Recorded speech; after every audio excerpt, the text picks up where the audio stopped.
السلام علیکم جی، میں احمد ہوں اور آپ یوٹیوب چینل دیکھ رہے ہیں۔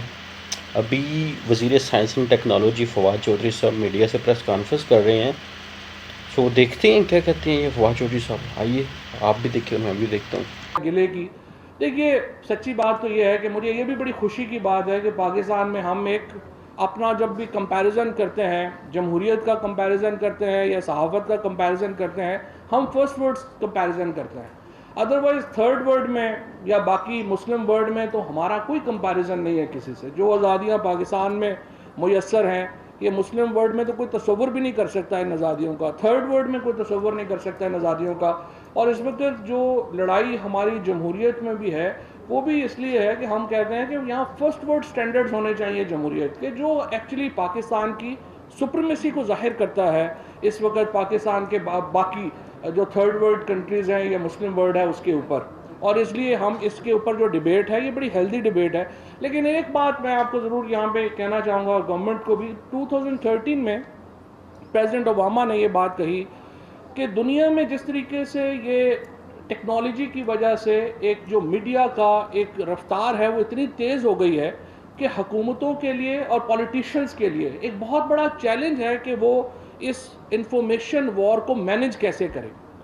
یہ صرف ہمارا پرابلم نہیں ہے، یہ ایک پوری فواد چودھری صاحب نے بڑی خوبصورت بات کی اور انہوں نے بڑی ایک خود ہی منہ سے کہہ دیا کہ یہ ایک بڑی ہیلدی ڈبیٹ ہے۔ بندہ ان سے پوچھے فواد چودھری صاحب، آپ فرسٹ ورلڈ کنٹری کے ساتھ کمپیریزن کر رہے ہیں اور ڈیموکریسی کی بات کر رہے ہیں، ڈیموکریسی کے بارے میں کیا آپ یہ کہنے کہ تھرڈ ورلڈ کنٹری کے ساتھ تو ہمارا مقابلہ نہیں ہے؟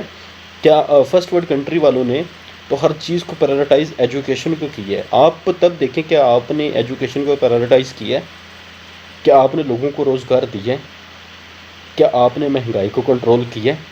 آپ کس منہ سے یہ چیز کہہ رہے ہیں کہ آپ نے بہت آزادی دی ہے؟ کس چیز کی آزادی آپ کہہ رہے ہیں؟ کس سینس میں آپ آزادی، آپ آزادی کس چیز کو سمجھتے ہیں؟ کیا آپ نے فرسٹ ورلڈ جو کنٹریز ہیں انہوں نے یہ چیز گین کی ہے تو انہوں نے پرائورٹائز ایجوکیشن کو کیا ہے؟ آپ نے کتنا ایجوکیشن بجٹ رکھا ہے اپنا؟ آپ کا سالانہ ایجوکیشن بجٹ جو ہوتا ہے نا، وہ فرسٹ ورلڈ کنٹریز کا سالانہ ایک یونیورسٹی کا اتنا بجٹ ہوتا ہے جتنا آپ کا اوور آل ایجوکیشن کا بجٹ ہوتا ہے۔ تو آپ کس طرح یہ بات کر رہے ہیں؟ آپ میری تو سمجھ ظاہر ہے کہ آپ کس طرح اس چیز کو لے کے، کس طرح آپ نے یہ بات بھی کر دی کہ آپ کا کمپیریزن فرسٹ ورلڈ کنٹری سے ہے اور آپ نے آزادی سپرمیسی کی بات مت کریں۔ آپ میں خود دیکھیں، آپ نے ایجوکیشن کا اس سال آپ دھرنے پہ کنٹینر پہ کھڑے ہو کے آپ ایجوکیشن کا نعرہ لگاتے تو، اور آپ نے خود اپنی گورنمنٹ میں ایجوکیشن کو کتنا پرائورٹائز کیا اور ایجوکیشن کا بجٹ آپ نے کتنا رکھا ہے؟ پھر آپ دوسری چیزوں پہ بات کریں۔ یہاں پر لوگوں کو روزگار دیا آپ نے، مہنگائی کو کنٹرول کیا آپ نے۔ کس منہ سے آپ یہ فرسٹ ورلڈ کنٹری کے ساتھ آپ اپنا کمپیریزن کریں؟ انہوں نے ایجوکیشن کو پرائورٹائز کیا، لوگوں کو امپلائمنٹ کے موقع دیے۔ آپ نے کتنی امپلائمنٹ جنریٹ کی ہے؟ دنیا کا اس وقت ایک پرابلم ہے۔ اور جو ٹیکنالوجی ڈسرپشنز ہیں پاکستان کے اندر، آج سے جب میں 2-2.5 سال پہلے جب میں انفارمیشن منسٹر تھا تو میں ایک جو صحافیوں کے جاتا تھا تو میں کہہ رہا تھا کہ دیکھیے جو ٹیکنالوجی ہے وہ ڈسرپٹ کر دے گی ہماری ایگزسٹنگ سسٹم کو، اور 5 سال کے بعد شاید ہمیں فارمل ٹی وی اس طرح کا نہ ملے۔ میں 5 سال کی بات کر رہا تھا، بٹ فرینکلی اب آپ دیکھ لیجئے کہ یوٹیوب چینلز جتنے آئے ہیں، یہ 2.5 سال میں ہم جو ہے وہ کہاں پہ پہنچ گئے ہیں، اور آگے جا کے ہم مزید اس ڈسرپشن کی طرف جائیں گے۔ صرف یہ جو 5G کا تنازع ہوا امریکہ کا اور چین کا، جس میں آ کے ہواوے جو ہے وہ 5G لانچ نہیں کر سکی ہے، جس کی وجہ سے کچھ ڈیلے ہو گیا، تو ہماری آپ دیکھیے کہ یہ 5G ڈسرپشن ہے، یہ اتنی ہی بڑی ڈسرپشن ہوگی جتنا انٹرنیٹ اٹ سیلف ہے۔ اور ہمیں اب صحافیوں کو اسپیشلی، اور جو لوگ میڈیا کے کاروبار سے وابستہ ہیں، ان کو تیار رہنا چاہیے کہ اس ڈسرپشن پہ۔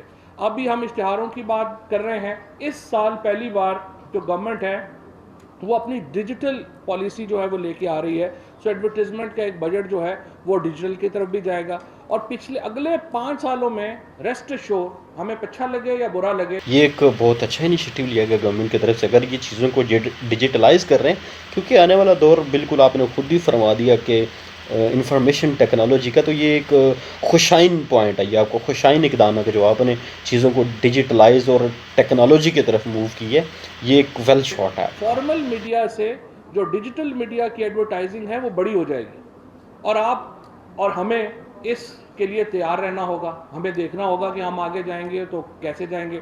باقی اوورآل جو سسٹم کی بہتری کے لیے جو بات ہے، اوورآل یہ کہ ہم کیسے ملک کو بہتر کر سکتے ہیں، یہ پولیٹیشینز کی بنیادی ذمہ داری ہے اس کو سوچنا۔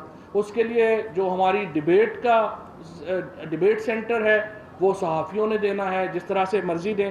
تھوڑا سا صرف میں یہ بات ضرور کرنا چاہتا ہوں کہ ہمارے ہاں بھی ہم بھی اپنی سوچ میں اور یہ ہمارا پولیٹیشینز کا تو ایک جھگڑا ہوتا ہے نا، کیونکہ ہم نے ایک دوسرے کی جگہ لینی ہوتی ہے، تو اس کے اوپر ریس لگی ہوتی ہے کہ کسی نہ کسی طریقے سے۔ لیکن دوسری طرف ہمیں میں یہ بھی تھوڑا سا سوسائٹی کے اندر دوسرے پوائنٹ آف ویو کو سمجھنے کے لیے اس کو برداشت کرنا بھی ضرورت ہے۔ یہ بات بالکل صحیح ہے کہ جیسے عورت مارچ کے بھی منیزہ بات کر رہی تھی، دیکھیے عورت مارچ کرنا بالکل حق ہے، لیکن اس کے خلاف مارچ کرنا بھی ان کا حق ہے۔ یہ نہ کہیں کہ صرف ہم ایک سائیڈ ہے اس کو گورنمنٹ پروٹیکٹ کرے، دوسری سائیڈ کو جو ہے وہ گورنمنٹ روک دے، یہ نہیں ہوگا۔ فلو آف تھنکنگ جو ہے وہ ڈیفینیٹلی جاری رہنا چاہیے۔ صرف پرابلم کیا ہے، آپ کو ویپن اٹھانے کی اجازت نہیں ہونی چاہیے۔ ریاست کے اندر، حکومت کے اندر صرف تب حکومت چل سکتی ہے جب تشدد کے اوپر جو ہے وہ منوپلی ہو ریاست کی، اس کے اوپر علاوہ جو انڈیویجولز ہیں وہ اپنا جو پاور ہے وہ استعمال نہیں کر سکیں۔ جی یہ تھے ہمارے فواد چودھری صاحب جو وزیر سائنس اینڈ ٹیکنالوجی ہیں، جو میڈیا سے گفتگو کر رہے تھے۔ کچھ باتیں انہوں نے ٹھیک کہیں، کچھ پہ یہ خود امپلیمنٹ نہیں کرتے۔ خود امپلیمنٹ کرنے کی اگر بات کریں تو جیسے ہی میں نے پہلے کہا کہ یہ ڈیموکریسی کی بات کرتے ہیں، سائنس اینڈ ٹیکنالوجی کی بات کرتے ہیں، تو فواد صاحب پہلے ہمیں سائنس اینڈ ٹیکنالوجی کو کہاں سے آتی ہے؟ ایجوکیشن سے۔ اور ایجوکیشن کہاں سے آتی ہے؟ جب ایجوکیشن کو پرائرٹائز نہ کیا جائے تو ایجوکیشن کہاں سے آئے گی؟ ایجوکیشن کو سائنس اینڈ ٹیکنالوجی لانے کے لیے ایجوکیشن کو پرائرٹائز کرنا پڑے گا، ایجوکیشن کا بجٹ بڑھانا پڑے گا، ریسرچ سینٹر بنانے پڑیں گے، تعلیم کو پہلی ترجیح دینا پڑے گی۔ لیکن وہ تو آپ نے آج تک کیا نہیں ہے۔ اگر آپ سائنس اینڈ ٹیکنالوجی کی بات کر رہے ہیں تو اس کے لیے سب سے پہلے آپ کو اپنا تعلیم کا بجٹ بڑھانا پڑے گا اس کے ساتھ آپ کو ریسرچ سینٹر بنانے پڑیں گے، تب آپ سائنس اینڈ ٹیکنالوجی کی بات کریں، تب آپ ملک میں نالج بیس اکانومی کی بات کریں، تب آپ ریئل سینس میں یہ کہیں کہ آپ ڈیولپمنٹ کی سائیڈ پر چل پڑے ہیں۔ جب تک آپ ایجوکیشن کو پرائرٹائز نہیں کریں گے، ڈیموکریسی کو کیا کرنا ہے آپ نے؟ ڈیموکریسی کی آپ بات تب کریں جب آپ نے ایجوکیشن کو پرائرٹائز کر لیا۔ چائنا میں تو ڈیموکریسی نہیں ہے، پھر بھی ادھر ایجوکیشن دیکھیں، ایجوکیشن کا لٹریسی ریٹ دیکھیں، وہاں پہ نالج بیس اکانومی دیکھیں۔